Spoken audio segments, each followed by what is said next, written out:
Well, John Blackwell is a historian and the son-in-law of George Stanley, one of the key players in the creation of the iconic maple leaf flag.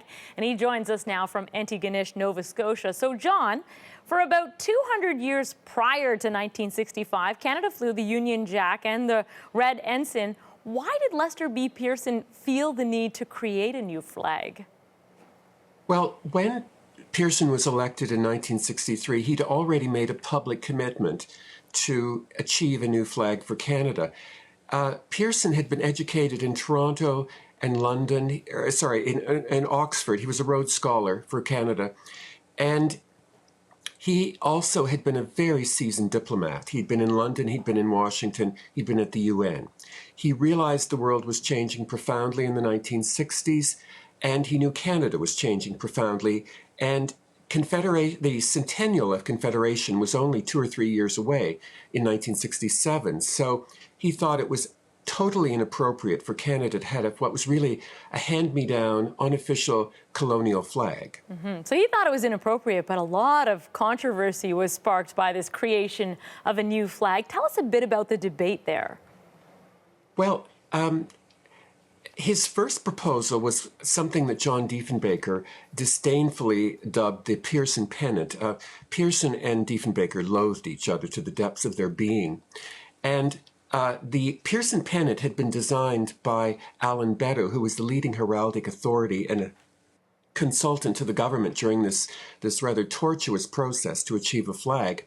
And it had 3 maple leaves in the middle, it had a white background, and at the side there were blue vertical stripes to represent the Atlantic and Pacific Oceans. And Pearson took this to a national convention of the Royal Canadian Legion in Winnipeg in May of 1964, and he was mercilessly booed by 2,000 veterans. It was devastating, and especially for him because he was also a veteran. But the veterans were outraged because they'd fought under the Union Jack and the Red Ensign in the First and Second World Wars, and many of them were of British extraction, and it was unthinkable that they would give up that flag.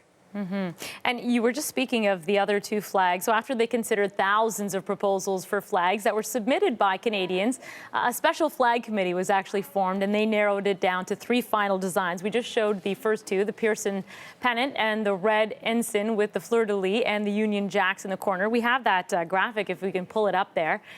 And Yes. then there was the red and white maple leaf. And I understand that your father-in-law, George Stanley, actually played a role in the final design that's become so iconic. What did he do?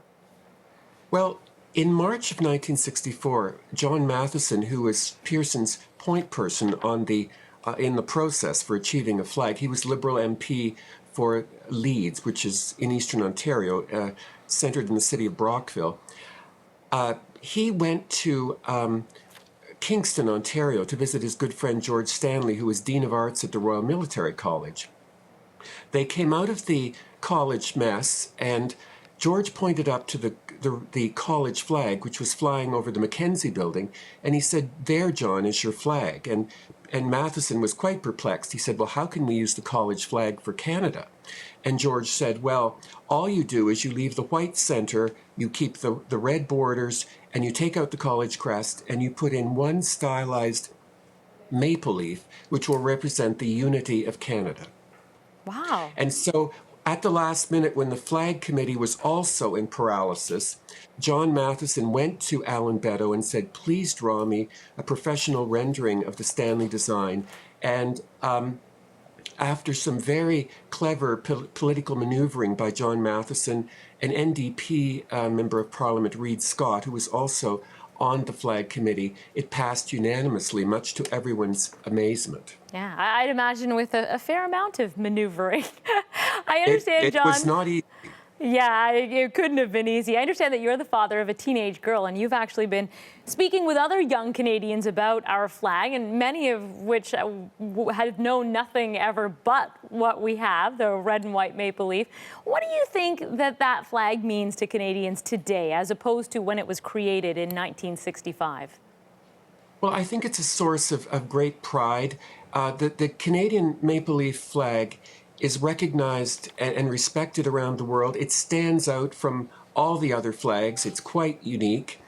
And I think it's become the quintessential symbol of our nation.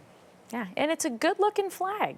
It's John. a very awesome flag. It's simple. It's not controversial now. It is something that we can all identify with. And one of the things Pearson was concerned about was that French Canada, New Canadians, they didn't connect with the Union Jack or the Red Ensign.